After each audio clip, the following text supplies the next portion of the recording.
स्वागत है आपका उत्कर्ष क्लासेज की इस ऑनलाइन क्लास में। क्या हाल है दोस्तों आपके? चलो आरंभ करते हैं हमारे बिंदु को। बिल्कुल, हम आज एक बहुत ही अच्छा बिंदु पढ़ने वाले हैं जिसकी शुरुआत हम पिछली कक्षा में कर चुके हैं। पिछली कक्षाओं में हमने देखा कि उपसर्ग और प्रत्यय का जो तुलनात्मक अध्ययन मैंने आपके समक्ष प्रस्तुत किया, जिसका पृष्ठपोषण मुझे प्राप्त हुआ है, जिसका फीडबैक मुझे प्राप्त हुआ है, तो अब तक के अनुभव के आधार पर यह कहा जाए कि ऐसा पढ़ाया जाना सार्थक है। वास्तव में विद्यार्थियों को उससे संतुष्टि मिली और मुझे बेहद खुशी हुई यह जानकर कि आपने उससे बहुत कुछ सीखा भी है। दोस्तों, हम उपसर्ग और प्रत्यय का जो तुलनात्मक अध्ययन था, जिसके मैंने लगभग आपको 12-13 जो तथ्य बताए थे, उन तथ्यों के आधार पर कुछ कसर रही ही नहीं, क्योंकि बिंदुओं का वर्णन और उसका भूमिका, उसका पृष्ठ भाग हमने ऐसा तैयार कर लिया कि उससे संबंधित बिना कोई उदाहरण पढ़े भी हमारा चित्त विचलित नहीं होता। हम हर प्रकार के प्रश्न का सही तरीके से सही और सुव्यवस्थित जवाब दे पा रहे हैं। बहुत सारे मेरे साथियों ने बताया भी है, बहुत सारे मेरे विद्वान विदुषी बहनों ने, भाइयों ने सब कुछ बताया कि सर ऐसा कर लेने के बाद हम हर एक प्रश्न का सही तरीके से सामना कर पा रहे हैं, सही उत्तर तक पहुंच पा रहे हैं। दोस्तों, हम बात कर रहे थे उपसर्ग के प्रकारों के। उपसर्ग के प्रकार की आज की चर्चा का बिंदु हमारा यही रहेगा। लेकिन इससे पहले मैं आपको एक बार पूर्व की वार्ता बता दूं। पूर्व की कक्षा में हमने यह जान लिया था कि उपसर्ग के प्रश्न कैसे पूछे जाएंगे।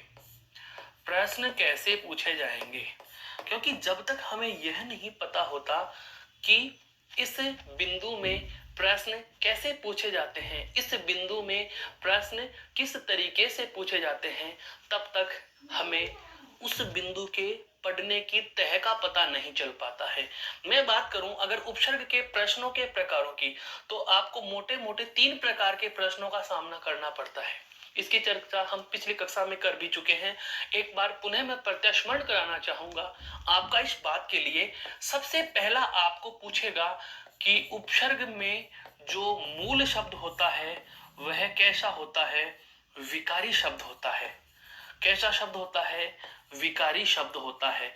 यह बात हम बहुत अच्छी तरह से जान चुके हैं दोस्तों कि जब कभी उपसर्ग या प्रत्यय से प्रश्न पूछा जाएगा या उपसर्ग या प्रत्यय का योग कराया जाएगा, तो सदैव हमें ध्यान रखना है कि उपसर्ग हो या प्रत्यय हो, उपसर्ग हो या प्रत्यय हो, इनके मूल में अर्थात ये किस शब्द के साथ जुड़ते हैं, तो विकारी शब्द के साथ इनका योग होता है। किसके साथ होता है? विकारी शब्द के साथ इनका योग होता है। इस बात को आप बहुत अच्छे से समझ लीजिए कि प्रत्यय जुड़ेगा तो वह भी विकारी शब्द के साथ जुड़ेगा, उपसर्ग जुड़ेगा तो वह भी विकारी शब्द के साथ ही जुड़ेगा। तो प्रश्न पहला जो पूछा जाता है वह पूछा जाता है, दिए गए शब्द में मूल शब्द छांटिए। अभी हम उदाहरणों पर जाने वाले हैं, उससे पहले ही आपको मैं बता दूं, जैसे पूर्व की कक्षा में हमारा एक शब्द रहा था प्रत्याशा। कौन सा रहा था? प्रत्याशा। और मैंने आपको बताया था कि आप इसमें प्रति उपसर्ग के साथ संधि विच्छेद कर लेते हैं, प्रति योग आशा। पहला प्रश्न जो पूछा जाने वाला है वो इससे है कि दिए गए शब्द में मूल शब्द बताइए या विकारी शब्द का रूप छांट कर लिखिए। जवाब क्या होगा? आशा। अगर प्रति योग आशा लिखा हुआ है तो यह इसका जवाब नहीं है दोस्तों, यह तो इस शब्द का क्या है? यह है संधि विच्छेद है। क्या है? संधि विच्छेद है। क्या है ये? संधि विच्छेद है। तो हमें संधि विच्छेद की चर्चा नहीं करनी, हमें संधि विच्छेद को नहीं देखना, हमें यह देखना है कि दिया गया शब्द है वह विकारी है, वह मूल शब्द है। तो पहला प्रकार का प्रश्न। दूसरे प्रकार का जो प्रश्न हमें मिलता है वह क्या मिलेगा? जानिए। दूसरे प्रकार का जो प्रश्न मिलता है वह कुछ इस प्रकार से है, आपको क्या दे देगा? संधि पद देगा। क्या देता है दोस्तों? संधि पद दे देता है।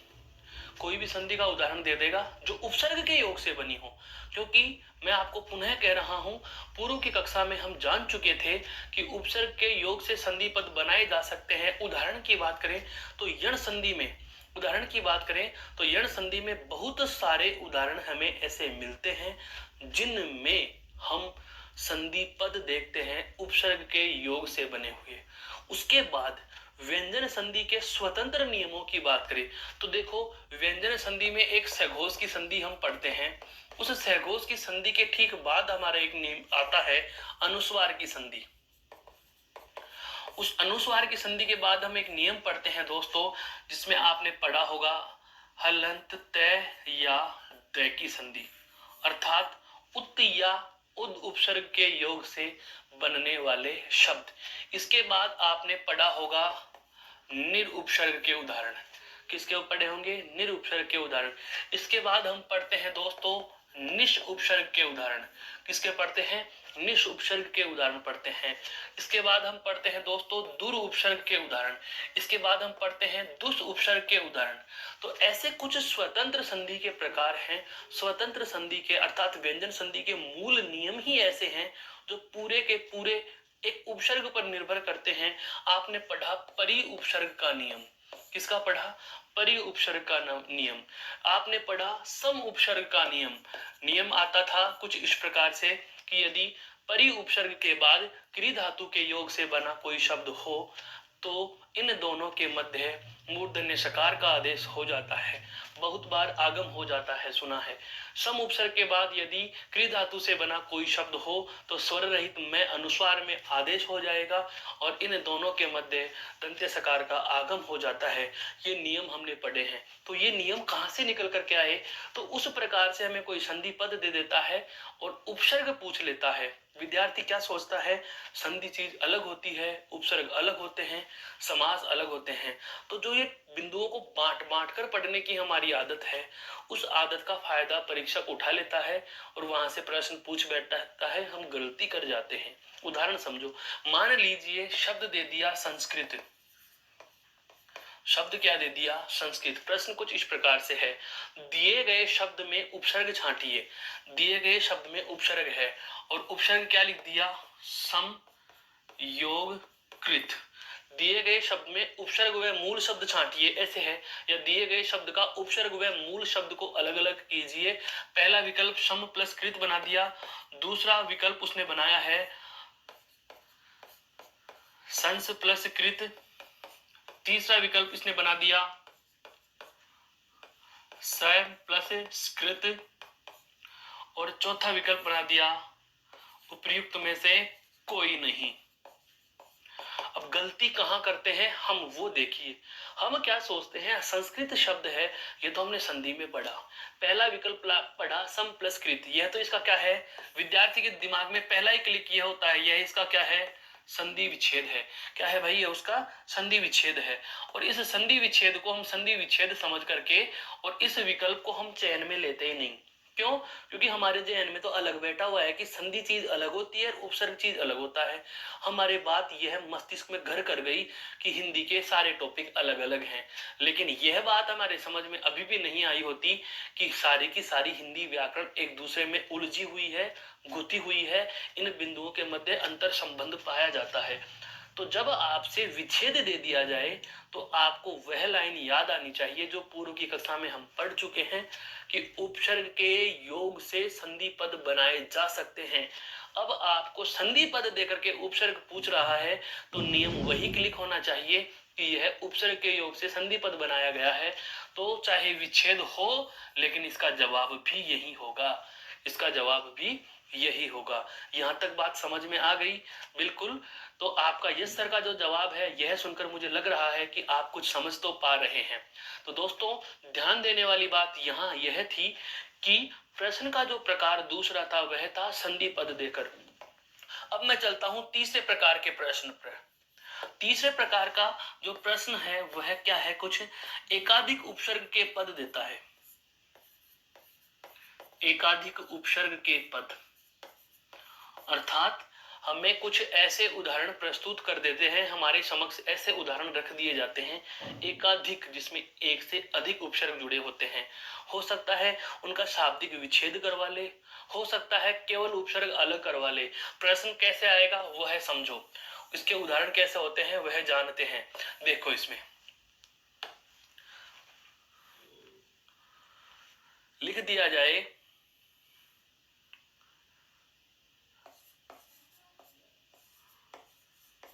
व्यावहारिक, क्या लिख दिया गया?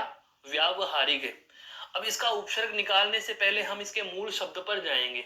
तो देखो व्यावहारिक जो शब्द है यह है व्यवहार में इक प्रत्यय लगने से बना है। कौन सा प्रत्यय लगने से बना है? इक प्रत्यय लगने से। व्यवहार में इक प्रत्यय लगने से। अब आपको यह भी पता होना चाहिए, प्रत्यय के प्रकार में हम पढ़ते भी आए हैं और पढ़ेंगे भी कि इक विशेष प्रत्यय होते हैं। विशेष प्रत्यय, नाम सुनते ही आपके जहन में विशेष प्रत्यय के नाम से 8 प्रत्यय आने चाहिए, जिसकी चर्चा प्रत्यय के प्रकारों में मैं करता भी हूं और की भी है। क्या? ए, ई, दीर्घ ई, य, एय, इक, अयन और आयन।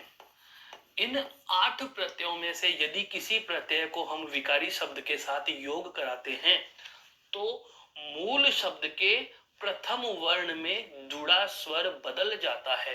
मूल शब्द व्यवहार का प्रथम वर्ण क्या हुआ? ये में जुड़ा हुआ ए। ये में क्या जुड़ा हुआ है? ए जुड़ा हुआ है।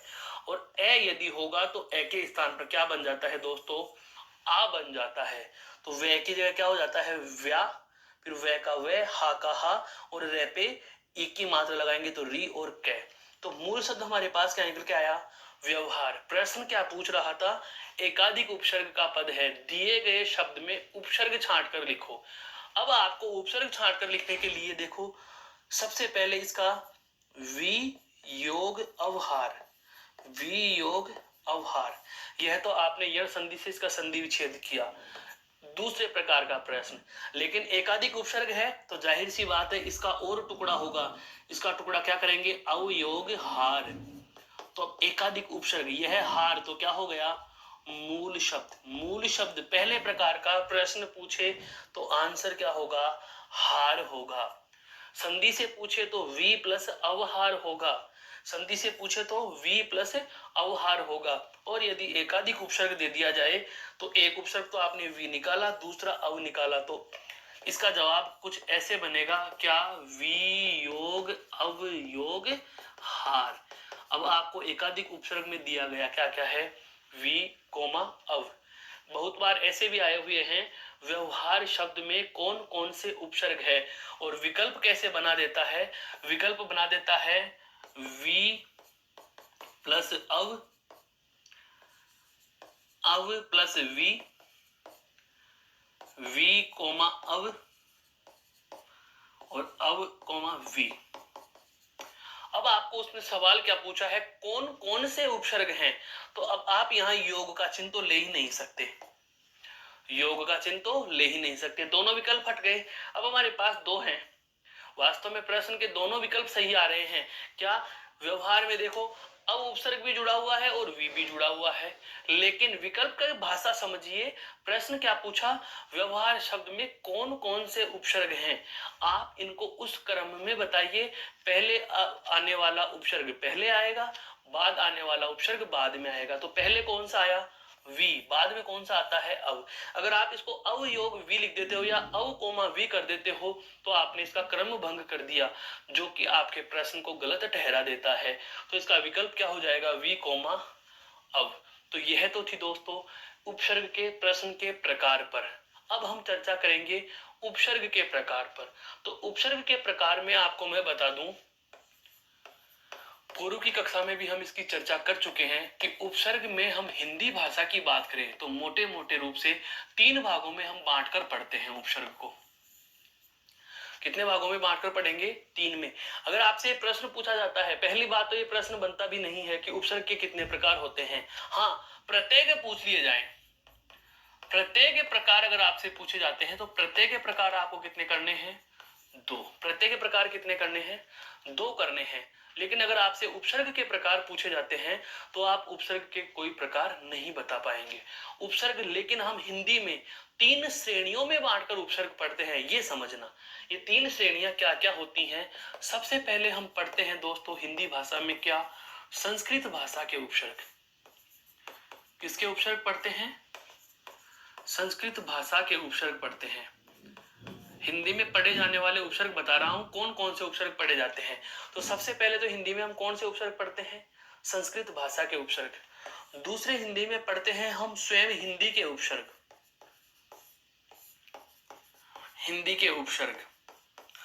और तीसरे हम जो हिंदी भाषा में पढ़ते हैं वे पढ़ते हैं अन्य भाषाओं के उपसर्ग, अन्य भाषाओं के उपसर्ग, जिसमें हिंदी व संस्कृत के अलावा, हिंदी व संस्कृत के अलावा अन्य भाषाओं के उपसर्ग।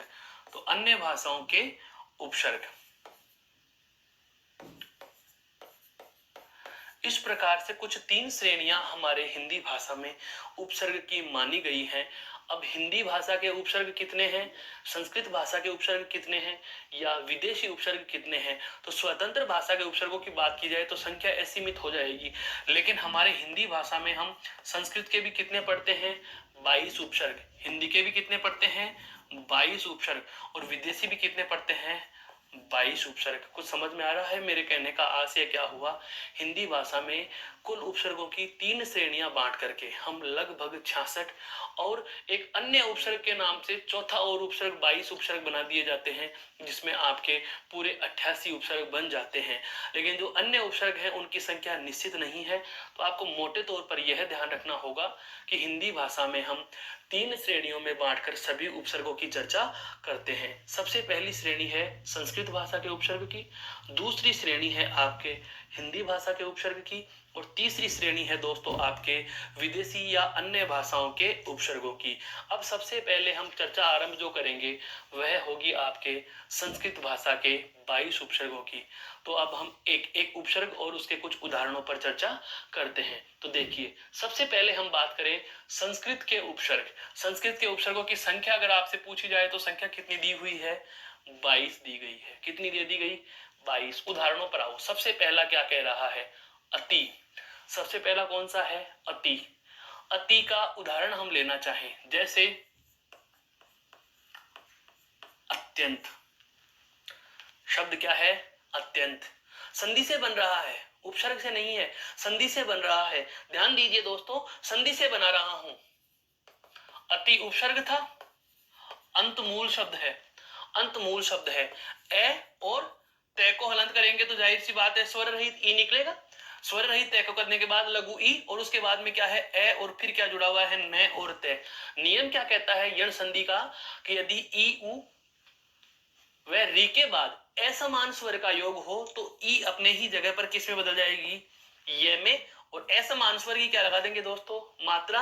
इधर क्या बचा पड़ा है? ए और तय स्वर रहित, ई का बना लिया ये, और आगे बचा हुआ है न और तय। सबको जोड़ो।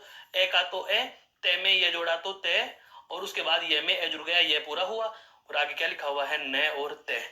अर्थात अति प्लस अंत बराबर क्या हो गया? अत्यंत। अति प्लस अंत बराबर क्या हो गया? अत्यंत है। साधारण से शब्द की बात करें तो जैसे अतिक्रमण है, अतिक्रमण, अतिक्रमण, अतिशय। एक और आता है अतिशय उक्ति। अति प्लस शय प्लस उक्ति, अतिशयोक्ति जिसको हम बोलते हैं। अत्यल्प, अति प्लस अल्प बराबर अत्यल्प, अत्यल्प। अति प्लस अल्प बराबर अत्यल्प। दोस्तों, अगर आपको सीधे सीधे उदाहरण पूछेगा, अगर सीधे सीधे अगर आपको प्रत्यय पूछेगा, तो मैं फिर कह रहा हूं, मानते हैं हम कि प्रत्यय या उपसर्ग के योग में हम संयोग से बनाते हैं, लेकिन ध्यान रखना परीक्षा में ज्यादा ज्यादा ज्यादा संभावनाएं और सर्वाधिक संभावनाएं बनती हैं, वो बनती हैं संधि के उदाहरणों की। किसकी बनती हैं? संधि के उदाहरणों की। जैसा कि मैंने आपके समक्ष ये 2 उदाहरण प्रस्तुत भी किए हैं। तो इस बात को आप थोड़ा सा ध्यान में लेंगे कि अगर आपको पूछा जाए कि अति उपसर्ग से बना हुआ शब्द, तो देखो अत्यंत, अतिक्रमण और अत्यल्प, ये दोनों तो संधि से बने हैं, जबकि यह संयोग से बना हुआ है। यह किससे बना हुआ है? संयोग से। अगला उपसर्ग है जैसे अधि। है। अधि में अधि प्लस आत्म यानी कि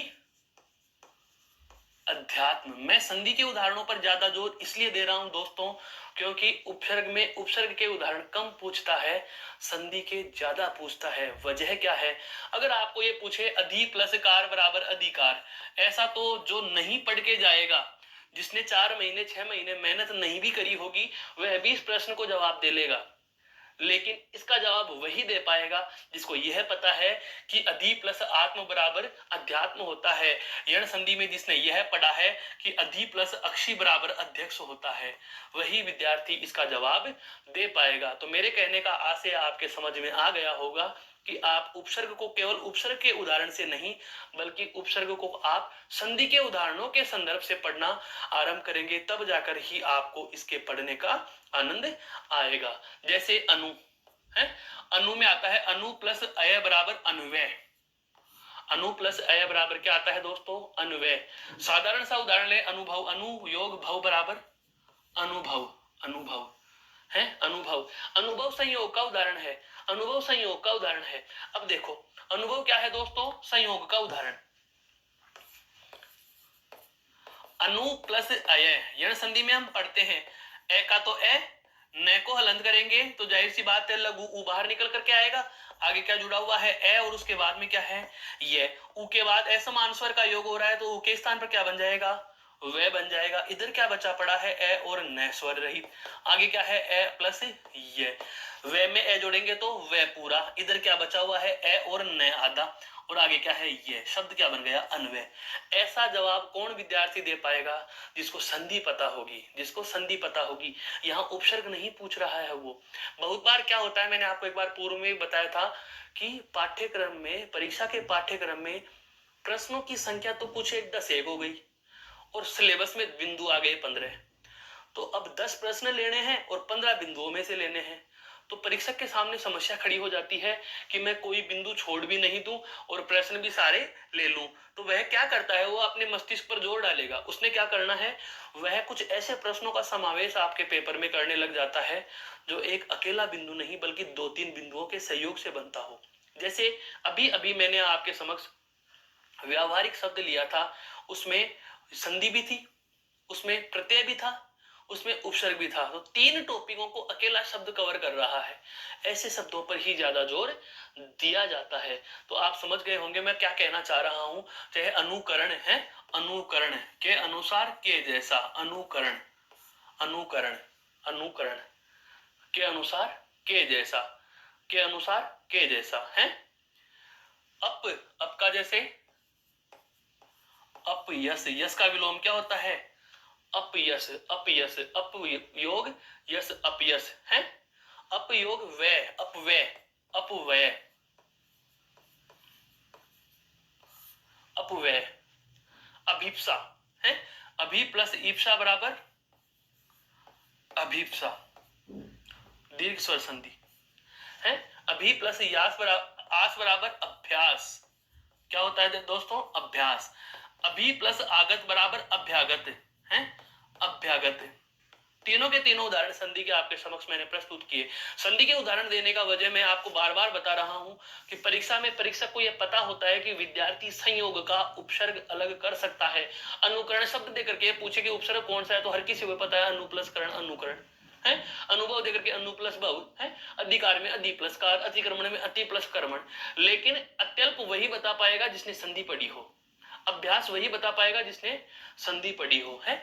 अब अवलोकन है, अवलोकन, अवगुण, अवनति है, अवनति, अवगुण, अवलोकन,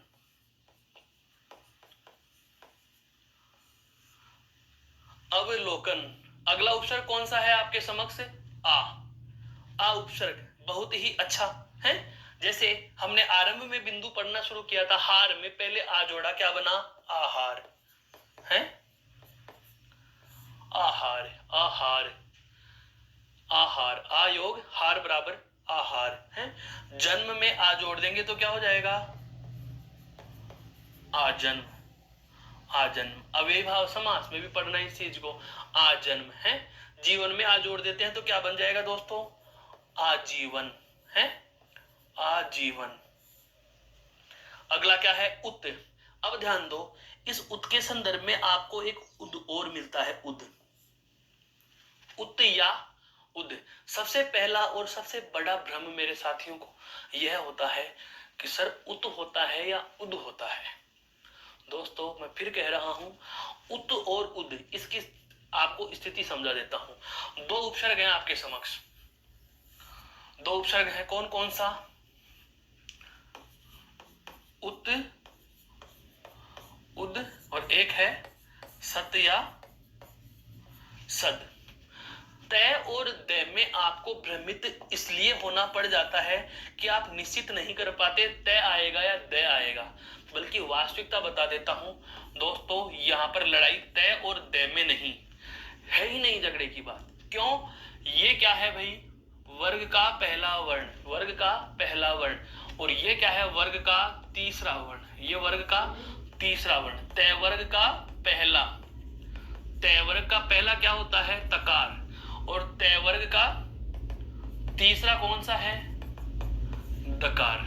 नियम सुनना ध्यान से, जब हम सघोष की संधि पढ़ते हैं तो एक नियम आता है कि यदि वर्ग के पहले वर्ण के बाद किसी भी सघोष का योग हो, यदि वर्ग के प्रथम वर्ण के बाद किसी सघोष वर्ण का योग हो तो पहला वर्ण अपने ही वर्ग के तीसरे में बदल जाता है। यदि वर्ग के प्रथम वर्ण के बाद सघोष का योग हो तो पहला वर्ण अपने ही वर्ग के तीसरे में बदल जाता है। अरे भाई जब तीसरे में बदल जाता है तो बदल दीजिए, तो पहला वर्ण क्या है, तय, और आगे सघोष होगा तो तय की जगह क्या लिखा जाएगा, दय।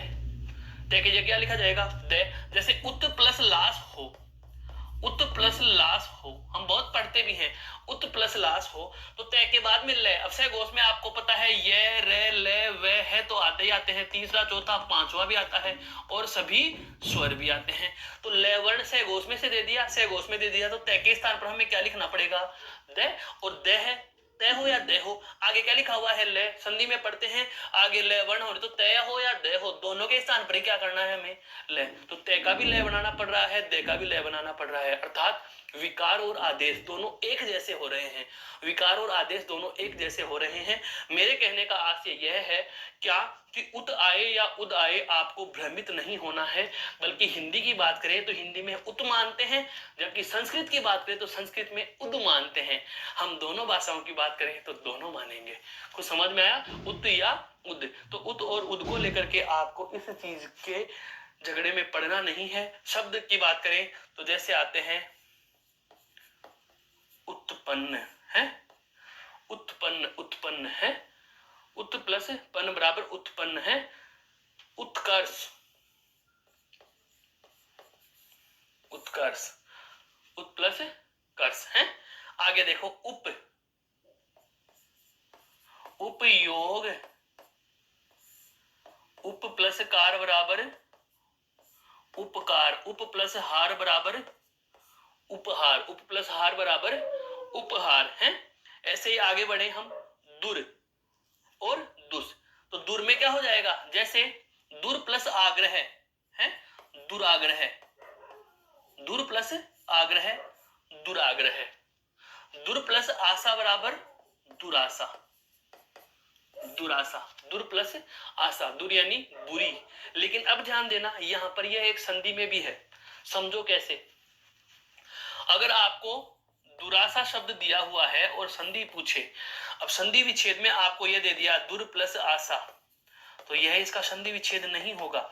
इसका संधि विच्छेद क्या होगा, दुह प्लस आशा।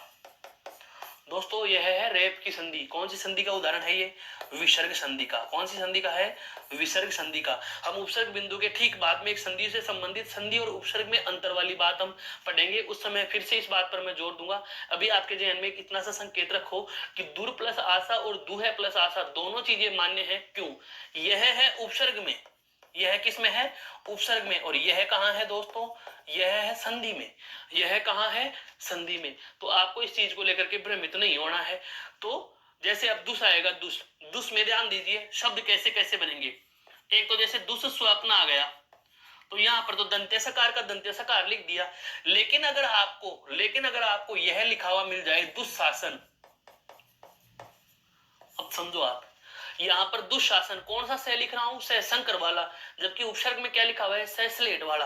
दोस्तों ये संधि की वजह से विकार हो रहा है, इस पर हम अभी विस्तार से चर्चा करने वाले हैं। एक बार सभी उदाहरणों के हम कुछ कुछ शब्द लिख लेते हैं, उसके बाद हम इस बात पर प्रकाश डालेंगे कि यह दंत्य सकार का तालव्य सकार क्यों बना, दंत्य सकार का मूर्धन्य सकार क्यों बना है, दंत्य सकार का मूर्धन्य सकार क्यों बना, दुष्कर। ये लो दुष्कर, सेसर कौन वाला से बना दिया, सेसलेट वाला से बना दिया और सेशंकर वाला से बना दिया, क्यों बन गया, जबकि वास्तव में उपसर्ग क्या है, केवल से दंत्य सकार वाला है। तो यह चीज भी आपको अभी मैं बताऊंगा, पहले एक बार हम आगे के उपसर्ग पर और चर्चा कर लेते हैं। जैसे नी प्लस यम बराबर नियम, नी प्लस डर है, नी प्लस डर बराबर निडर है, निर निर निर प्लस आशा निराशा, निर प्लस आशा बराबर निराशा, निह प्लस आशा बराबर भी क्या होगा, निराशा ही होगा। वही संधि वाला जो यहाँ पर आ रहा है आपका दुराशा और दुर में, वही आपका वहां भी आएगा है। निर प्लस आहार बराबर क्या हो जाएगा, निराहार है, निराहार। निर प्लस अपराध बराबर क्या हो जाएगा, निरपराध है, निर प्लस अपराध बराबर निरपराध, निरपराध है। वही वाली बात देखो, जो अंतर दुस में था वही निस में आएगा। कैसे, जैसे निस प्लस सार बराबर निस्सार, निस प्लस सार बराबर निस्सार, नी प्लस संदेह बराबर निसंदेह, निसंदेह निसंदेह। प्रे प्रकार प्रकार, प्रे प्लस योग बराबर प्रयोग, प्रविशेषण प्रविशेषण, प्रबल बल प्लस प्रबल। इस प्रकार से शब्द आप बना सकते हो। जैसे जय में परा जोड़ेंगे तो क्या बनेगा, पराजय। भव में परा जोड़ेंगे तो क्या बन जाएगा, पराभव। क्रम में परा जोड़ देंगे तो क्या बन जाएगा, पराक्रम। क्या बन जाएगा, पराक्रम। अब परी में देखो, परी प्लस अंक, यण संधि उठाओ, वापस से क्या, पर्यंक। ऐसे शब्द आएंगे, वही है काम के। ऐसे तो हर कोई कर जाएगा, ये शब्द ही परेशान कर सकते हैं। पर्यंक, परी प्लस आवरण बराबर क्या बन जाएगा, पर्यावरण है। परी परी प्लस आवरण बराबर क्या बन जाएगा, पर्यावरण है, बिल्कुल। परी प्लस शिक्षक बराबर परीक्षक, ये लो जी, परीक्षक। परी प्लस इच्छा बराबर परीक्षा, परी प्लस इच्छा बराबर परीक्षा। दीर्घ ई, दीर्घ स्वर संधि, यण संधि, यण संधि है। परीक्षा में भी कौन सी संधि, दीर्घ संधि। कौन सी संधि, दीर्घ संधि। परीक्षा में और परीक्षक दोनों में कौन सी है, दीर्घ संधि। प्रतिकार, प्रति प्लस कार बराबर प्रतिकार, यह तो हर कोई विद्यार्थी कर पाएगा। लेकिन प्रति प्लस उत्पन्न लिखा हुआ आ जाए तो क्या लिखा जाएगा शब्द, प्रत्युत्पन्न। क्या लिखा जाएगा, प्रत्युत्पन्न। यह वही मेरा विद्वान साथी कर पाएगा जिसने संधि पढ़ी हो। बार बार कह रहा हूं, संधियां हल्की चीज नहीं है। संधि क्लियर हो गई, उपसर्ग समझ में आ जाएंगे हैं। आगे देखो, जैसे वी प्लस सम, अब देखो विषम, यह भी विकार। संधि में मैंने स्पेशली पढ़ाया था ये शब्द विषम है। जबकि सम कैसे लिखते हैं, जबकि सम लिखा हो जाता है यूं और वी जोड़ते ही क्या हो जाएगा, विषम। दंत्य सकार के स्थान पर आदेश में कौन सा लेंगे हम, मूर्धन्य सकार। ये चीजें भी आपको ध्यान रखने की है। कार में वी जोड़ देंगे तो शब्द क्या बन गया, विकार। कार यानी कार्य, और विकार का मतलब क्या हो जाता है, बदलाव हो जाता है? जैसे सु प्लस स्पष्ट बराबर सुस्पष्ट है, सु प्लस स्पष्ट बराबर क्या हो जाएगा, सुस्पष्ट है। सु प्लस अच्छा बराबर क्या होता है दोस्तों, स्वच्छ। यह वाला उदाहरण काम का है। सु प्लस अच्छा बराबर स्वच्छ, यण संधि है। स्वच्छ शब्द देख करके अगर आपसे उपसर्ग पूछता है तो बहुत बार हम आधा से कर जाते हैं, या फिर स्व करते हैं, या से पूरा कर लेते हैं। पता ही नहीं चलता कि इसमें सु उपसर्ग है, क्योंकि इसमें कहीं भी उ की मात्रा दिखाई नहीं देती। यण संधि हमें पता नहीं है, और यण संधि पता है तो सही जवाब तक पहुंच सकते हैं। आगे देखो क्या लिखा हुआ है, सम। सम उपसर्ग में हम जैसे संधि पढ़ते हैं अनुस्वार में, संयोग है। सम प्लस रक्षण बराबर संरक्षण। क्या पढ़ते हैं दोस्तों, संरक्षण है। और ऐसे ही अन का, ऐसे ही अन, अन अनुपसर्ग, अनुपसर्ग अन, याद आ रहा है, नए तत्पुरुष समास ए या अनुपसर्ग का प्रयोग करके नए या नहीं का अर्थ बताने हेतु शब्दों का निर्माण किया जाता है, वहां अनुपसर्ग के योग के पद बनाए जाते हैं नए या नहीं का अर्थ बताने के लिए हैं। जैसे अन प्लस अंत बराबर क्या हो जाएगा, अनंत। अन प्लस अंत बराबर क्या हो जाएगा दोस्तों, अनंत, अर्थात जिसका कोई अंत नहीं होता, जिसका कोई अंत नहीं होता है। जैसे अन प्लस उपयोगी बराबर क्या हो जाएगा, अनुपयोगी है। अन प्लस उपयोगी बराबर अनुपयोगी, अनुपयोगी है, अनुपयोगी। ये कौन से थे दोस्तों, आपके संस्कृत भाषा के उपसर्ग। ये कौन से हैं, आपके संस्कृत भाषा के उपसर्ग। इन्हें गौर से देख लीजिए आराम से, फिर हम चलते हैं अगली बात पर, क्योंकि हमें पता है सबसे पहले उपसर्ग की श्रेणी कौन सी थी, संस्कृत के। अब हम बात करेंगे कौन से उपसर्ग पर, हिंदी भाषा के उपसर्ग पर। तो हिंदी भाषा के भी हम कितने उपसर्ग पढ़ते हैं, 22। लेकिन उससे पहले हमने चर्चा में ले लिए कौन से दोस्तों, आपके हिंदी भाषा के क्या, संस्कृत भाषा के 22। अब बात करते हैं अगले, देखो हिंदी के उपसर्ग। हिंदी के उपसर्ग भी कितने, वही 22। जैसा कि अभी अभी मैंने आपको बताया, उपसर्गों की श्रेणियां कितनी, 3। कौन कौन सी, संस्कृत भाषा, हिंदी भाषा और विदेशी या अन्य भाषाओं के। तो संस्कृत के तो हम 22 पढ़ चुके हैं। अब हम बात करेंगे हिंदी भाषा के उपसर्ग की। हिंदी भाषा के उपसर्ग बहुत सरल हैं। यहाँ तो आपको संधियों के चक्कर में भी नहीं पड़ना, यहाँ पर तो सीधे सीधे संयोग कैसे पद मिलेंगे और आपको सीधे सीधे संयोग के पदों के आधार पर उदाहरणों का चयन कर देना है। जैसे अनुपसर्ग से अनजान है, अनदेखा, अनपढ़, अनचाहा है, अनदेखा, अनजान, अनचाहा, अनदेखी, अनसुना है, अध, आधा, अधमरा है, अध आधा, अधपका, अधकचरा है, अधकचरा, अधकचरा, अधकचरा, आधा कचरा, अधकचरा है, उचक्का, उजड़ना, उजड़ना, उजड़ना है, उजड़ना। और उन उपसर्ग के तो उदाहरणों की आपको चिंता ही नहीं, क्योंकि उन उपसर्ग में हम क्या लेते हैं, पूरी की पूरी गिनती के उठा लेते हैं, एक एक कम वाले हैं। 29, 29, 29 आता है, 29, 29 है, 39 एक कम, उनका मतलब क्या हो गया, एक कम। तो 40 से एक कम, 30 से एक कम। यह एक स्थानीय बोर्ड की परीक्षा में पूछा भी गया है, अधीनस्थ बोर्ड में।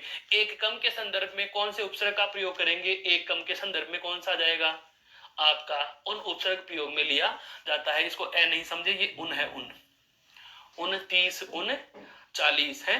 औ की बात करें तो जैसे औगन है, औगुन, ओघड़, ओघड़, जिसको सही ढंग से नहीं गढ़ा हुआ है, ओघड़, ओघड़। कु, कु यानी कु बुरा के रूप में है, कुरूप है, कुपुत्र, कुरूप, कुपुत्र। चौ, चौ यानी चार के अर्थ में, चौका, चौराहा, चौराहा, चौमासा, चौराहा, चौमासा, चौ चार के अर्थ में है। पच, पच का अर्थ यहां पर क्या लिया जाएगा, 5 से पच, 5, पच, पचरंगा, पचरंगा।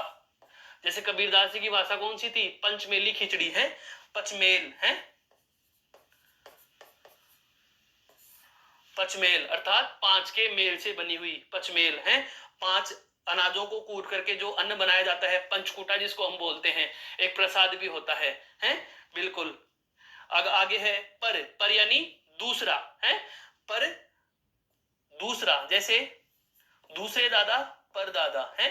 दूसरे देश को क्या कहेंगे, परदेश, क्या कहेंगे, परदेश। और दूसरे देश वालों को क्या कह देंगे, परदेसी है, परदेसी। जैसे भर पेट, भर पेट, भर, भर यानी वही पूरा हुआ है, भरपूर, भर का पूरा है, भरपूर, भरपूर है। बिन देखा, बिन चाहा है, बिन ब्याहा, बिन, बिन यानी बिना, बिन खाया,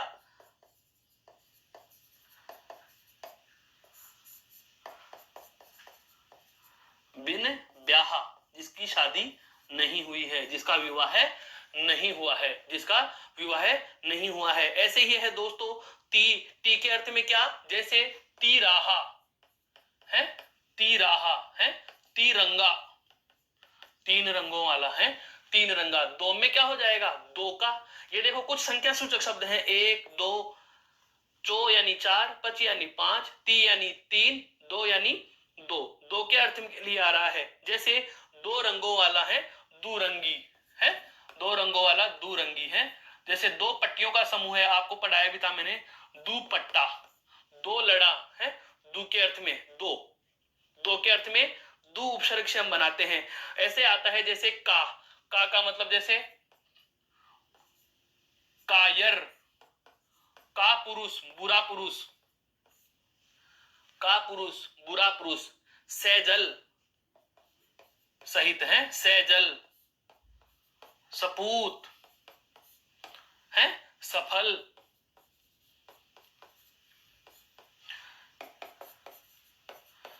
चिरस्थाई है, चिरकाल, लंबे समय तक, चिरकाल। न सत्य, न नहीं के अर्थ में, न का मतलब क्या हो गया दोस्तों, यहां पर नहीं के अर्थ में कौन सा उपसर्ग लेंगे, न है। जैसे जिसको गिनेंगे नहीं उसको क्या कहेंगे, नगण्य है, नगण्य। जो गिनने योग्य नहीं हो, जो गिनने योग्य नहीं हो उसे क्या कहेंगे, नगण्य। नपुंसक, नपुंसक संस्कृत में आता भी है, जो पुरुष और स्त्री दोनों लिंगों में गिना नहीं जाता उसे हम नपुंसकलिंग कहते हैं। उसे क्या कहते हैं, नपुंसकलिंग में गिनते हैं। जैसे बहु यानी कि बहुसंख्यक, बहुत सारी की संख्या, बहुसंख्यक। बहुत सारे जिसके उपयोग हो, बहुपयोगी है, बहुपयोगी, बहुसंख्यक, बहुपयोगी है, बहुसंख्यक, बहुत सारे यानी कि एक से अधिक की संख्या के लिए है। बहुविवाह जिसको हम कह सकते हैं। आप स्वयं का, जिसके ऊपर स्वयं पर बीतती है। आप चाहा अर्थात स्वयं का चाहा हुआ, जिसका स्वयं का चाहा हुआ हो, जिसका स्वयं का चाहा हुआ हो, जिस पर स्वयं पर बीती हुई हो, वो है अपने आप का वर्णन कर रहा है। आप बीती है, आप बीती। नाना, यहाँ पर नाना जी का मतलब नाना संबंधी, रिश्ते संबंधी में नहीं है। नाना का मतलब होता है विविध, नाना का मतलब क्या होता है, विविध। जैसे नाना प्रकार अर्थात विविध प्रकार है, बहुत प्रकार के रूप या नाना रूप, नाना रूप, नाना रूप। जैसे बहुत रूपों वाला, नाना प्रकार बहुत सारे प्रकार वाला है, बहुत प्रकार वाला। कै, सपूत, कपूत, कलंक, कलंक है, कलंक। कोण, समकोण, समकोण, समकोण है, समकोण। सम चतुर्भुज, सम चतुर्भुज, सम कक्ष, समान कक्ष वाला क्या कहलाएगा, सम कक्ष कहलाएगा। तो दोस्तों हम बात यह कर रहे हैं कि इनमें से एक भी उदाहरण हमें ऐसा नहीं मिला जिसमें संधि हुई हो। इसमें हमें एक भी उदाहरण ऐसा नहीं मिला है जिसमें संधि हुई है, या जिसमें हमें संधि की दृष्टि से मस्तिष्क लगाने की जरूरत पड़े। यहां पर देखो, जब हम संस्कृत के उपसर्गों की बात कर रहे थे अभी अभी चंद समय पहले, तो हमने देखा अधिकतर शब्दों में क्या हो रही है, संधियां हो रही हैं। अब बात करूं, एक बार मैं और थोड़ा हाईलाइट करना चाहूं कि संधि वाले उपसर्ग कौन कौन से हैं। संधि वाले उपसर्ग कौन कौन से हैं, तो देखो, संधि वाले उपसर्गों को मैं गोले में बंद कर रहा हूं, यह आपके लिए बहुउपयोगी होंगे। एक तो अति, एक तो कौन सा हो जाएगा दोस्तों, अति, ये संधि वाले उपसर्ग हैं। एक आपका कौन सा, अधि, उदाहरण भी देख लो, अध्यात्म, अध्यक्ष मिल रहा है। एक आपका अनु, एक आपका अनु, अप में संधि वाला नहीं मिलेगा, अप में संधि वाला नहीं मिलेगा, अभी में मिलेगा। संस्कृत के ज्यादातर उपसर्ग संधि वाले ही हैं, लेकिन मोस्टली आपको जिनका ध्यान निश्चित रूप से रखना ही रखना है, हर हाल में ध्यान रखना है, वो बता रहा हूं, है वो बता रहा हूं आपको मैं। ये है महत्वपूर्ण है आपका, एक आपका दुर, एक आपका दुस, एक आपका निर और एक आपका निस। ये आपको स्पेशली ध्यान रखने वाले हैं। इसके अलावा यण संधि में देखो परी मिलता है और एक प्रति भी मिलता है। एक आपके अनुस्वार की संधि में सम भी मिलेगा, एक आपके सम भी मिलेगा। तो देखो ये 22 में से कुल मैंने लगभग 5 और 6, 11 और 1 12, 4 और 3 7 और 5, लगभग 12 उपसर्ग आपके समक्ष रेखांकित कर दिए हैं। 12 उपसर्ग मैंने आपके समक्ष चिन्हित कर दिए हैं जो संस्कृत भाषा के हैं और संधियों में पढ़े जाते हैं। संधियों में इसका पर्टिकुलरली एक सेपरेट नियम पढ़ते हैं। सम उपसर्ग के बाद क्री धातु का, परि उपसर्ग के बाद क्री धातु का हम नियम पढ़ते हैं। यह आपके यण संधि में आ रहा है प्रत्युत्पन्न, प्रत्युष, प्रत्यु है।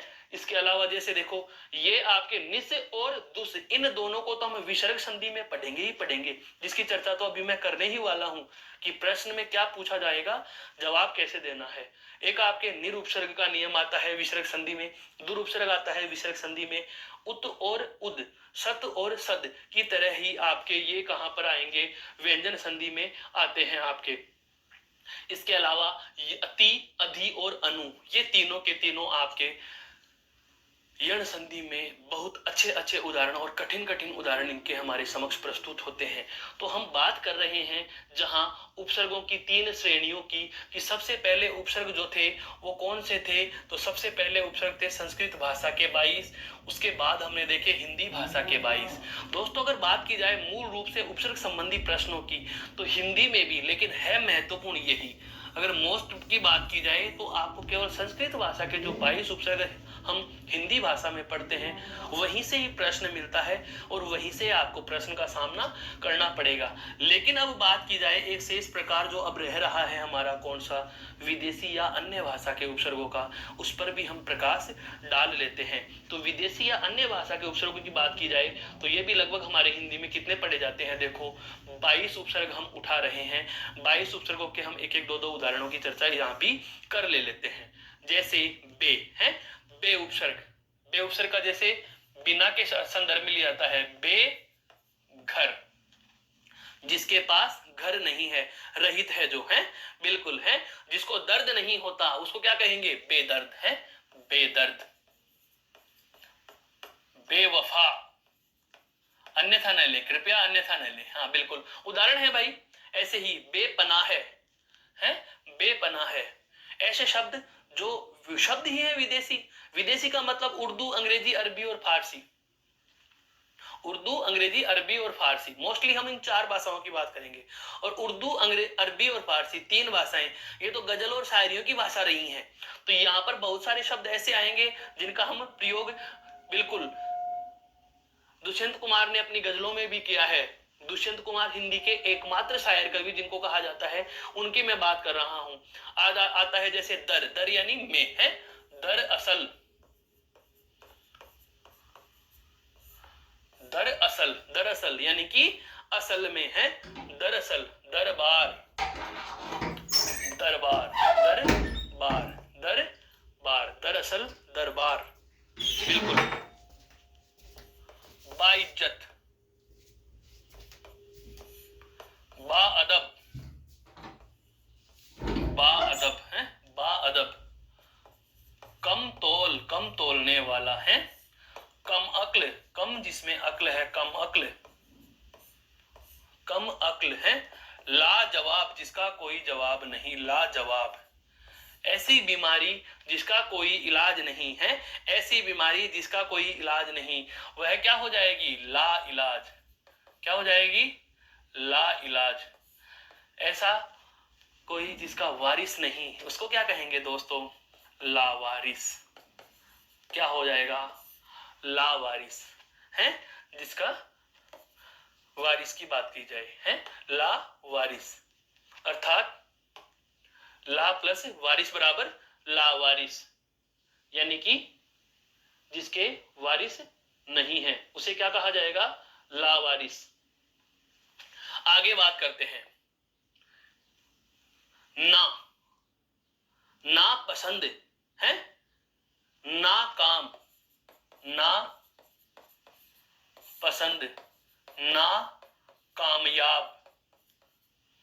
ला में कौन कौन से आए, जैसे ला वारिस है लाजवाब, लाजवाब, ला इलाज है ला इलाज, कम तौल, कम अक्ल, कम जिसमें अक्ल है, कम अक्ल है, बाइज्जत, बाअदब, बाअदब, बाअदब है, दरअसल है दरअसल, बेघर, बेपनाह है। जैसे ही हर दम, हर दम, हर का हर यानी प्रत्येक है, हर रोज, हर वक्त, हर पल, हर रोज है, खुशकिस्मत, खुशकिस्मत है, खुशकिस्मत, खुश नसीब, खुश नसीब, अच्छी, खुश यानी अच्छी, यहां पर ध्यान रखना, बिल्कुल खुश का यानी यहां पर अच्छी से बात कर रहे हैं, बिल्कुल। हाँ हाँ, बद यानी बुरा, बदबू, खुश्क में खुशबू भी आता है, ध्यान रहे, यह मैंने आपको समास में भी लिखवाया था, है बदबू, बद यानी बुरी, बू यानी गंध, बदबू, बुरी गंध है, बदमाश, बदमाश, बदमाश, बदमाश है, सर, सरपंच, सरपंच, सरदार, सरताज,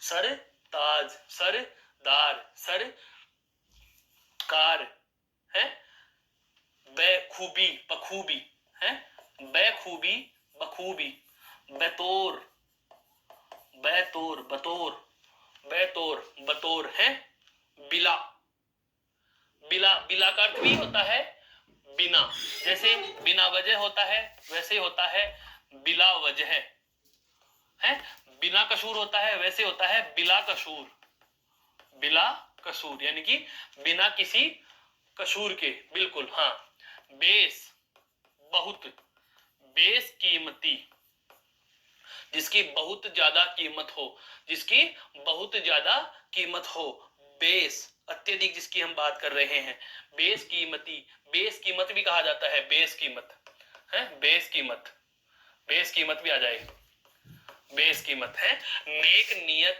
नेक चलन, नेक चाल,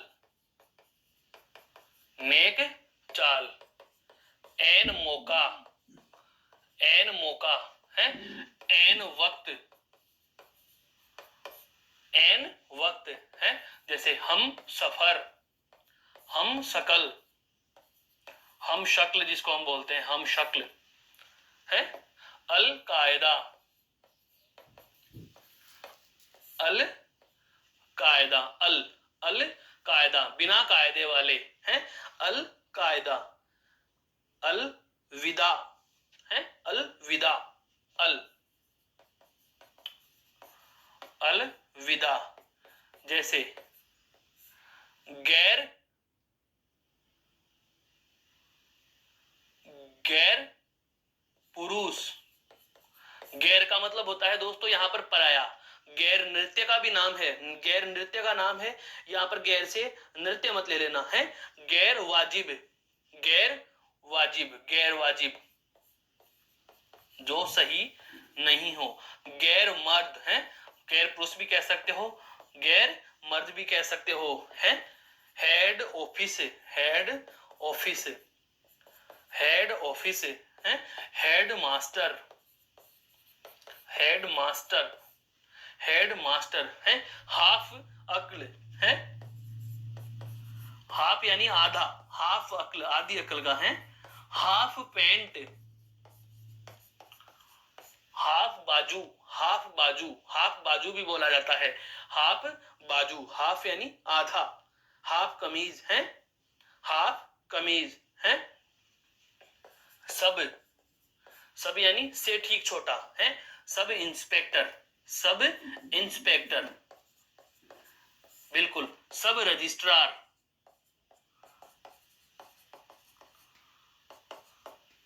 सब रजिस्ट्रार हैं कोऑपरेटिव,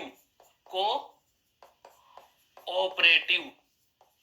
दोस्तों ये कुछ शब्द मैंने आपके समक्ष लिखे हैं, सारे के सारे विदेशी उपसर्गों से बने हैं, तो इन शब्दों को आपको रटने की जरूरत नहीं है। इन शब्दों में जो काम की बात हमें ध्यान रखने की है वह यह है कि ये सभी के सभी शब्द जो विदेशी उपसर्ग के योग से बने हैं, इन्हें हम विदेशी शब्दों में गिनेंगे। जब आपको उत्पत्ति या स्रोत के आधार पर तत्सम तद्भव देशज विदेशी और संकर शब्दों में से शब्दों का क्लासिफिकेशन करना हो, शब्दों का वर्गीकरण करना हो, तो उस स्थिति में आप इस प्रकार के शब्दों को कौन से शब्दों में गिनेंगे, तो आप इन शब्दों को विदेशी शब्दों में गिनेंगे। तो ये जो हमारे पास उपसर्ग की 3 श्रेणियां थी, कौन कौन से, संस्कृत भाषा के उपसर्ग, हिंदी भाषा के उपसर्ग और विदेशी भाषा के उपसर्गों की हमने चर्चा की। अब मैं जो बात करने वाला हूं, महत्वपूर्ण बात, वो यहां से है। कहां से? आपके समक्ष दुस और एक निस, इनके संबंध में उदाहरण प्रस्तुत होते हैं। जो मैं बात करने वाला हूं, यह बात कुछ इस प्रकार से है। देखो प्रश्न कैसा पूछा जाता है। प्रश्न में बस एक उदाहरण से समझ में आ जाए कि सारी स्थिति बस 2 मिनट की बात है। ध्यान दीजिए एक बार, यहां पर मान लीजिए शब्द आ गया दुष्स्वप्न, एक शब्द आ गया दुशासन, और एक शब्द है दुष्कर या दुष्कर्म। ठीक है, इन सभी शब्दों में अगर आपको उपसर्ग पूछे, पहली बात, अगर उपसर्ग पूछे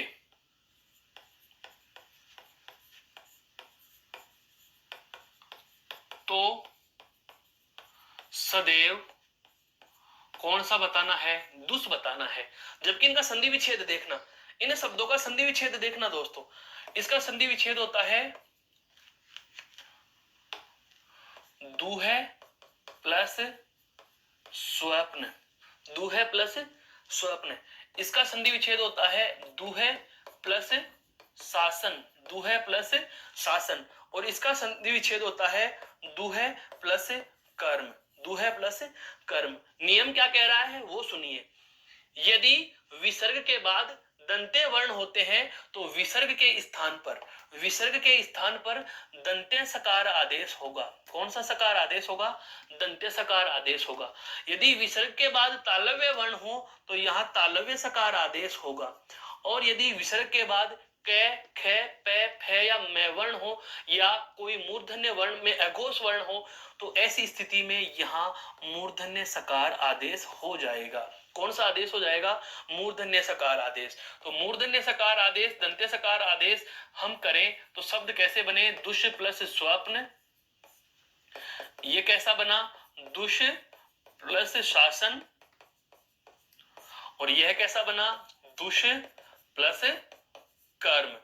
लेकिन ध्यान देना दोस्तों, अब बात यहाँ दंत्य सकार है, यहाँ तालव्य है, यहाँ मूर्धन्य है। लेकिन उपसर्ग अगर आपसे पूछा जाए तो इसमें भी, यहाँ भी उपसर्ग कौन सा है? उपसर्ग कौन सा है? दुष उपसर्ग है। यहाँ भी कौन सा है? दुष उपसर्ग है। यहाँ भी कौन सा है? दुष उपसर्ग है। और यहाँ भी कौन सा है? दुष उपसर्ग है। क्यों है? क्यों? आपको यह वजह भी पता होनी चाहिए। दुष उपसर्ग आपका यहाँ इसलिए है साथियों, क्योंकि हमें पता है दुष तालव्य सकार और दुष मूर्धन्य सकार में कोई उपसर्ग होता ही नहीं। लो बता दीजिए, आप बता दीजिए, संस्कृत के इन 22 उपसर्गों में कहीं भी आपको ऐसा उपसर्ग नजर आ रहा है क्या जहां दू के साथ में देखो तालव्य दिख रहा है या मूर्धन्य दिख रहा है? नहीं दिख रहा। यहाँ पर केवल हमें क्या दिख रहा है? दंत्य सकार। और यहाँ भी हमें क्या दिख रहा है? दंत्य सकार। तो यह कुछ उपसर्ग और उपसर्ग से संबंधित उदाहरणों की कहानी थी, जो आशा करता हूं आपको बेहद समझ में आई है और बेहद पसंद आई है। दोस्तों आज हमारा उपसर्ग और प्रत्यय, इनके तुलनात्मक अध्ययन, प्रत्यय के उदाहरण, उपसर्ग के उदाहरण अर्थात उपसर्ग से संबंधित संपूर्ण वार्ता संपन्न होती है। फिर मिलेंगे नई कक्षा में एक नए बिंदु के साथ। तब तक के लिए नमस्कार, जय हिंद, जय भारत।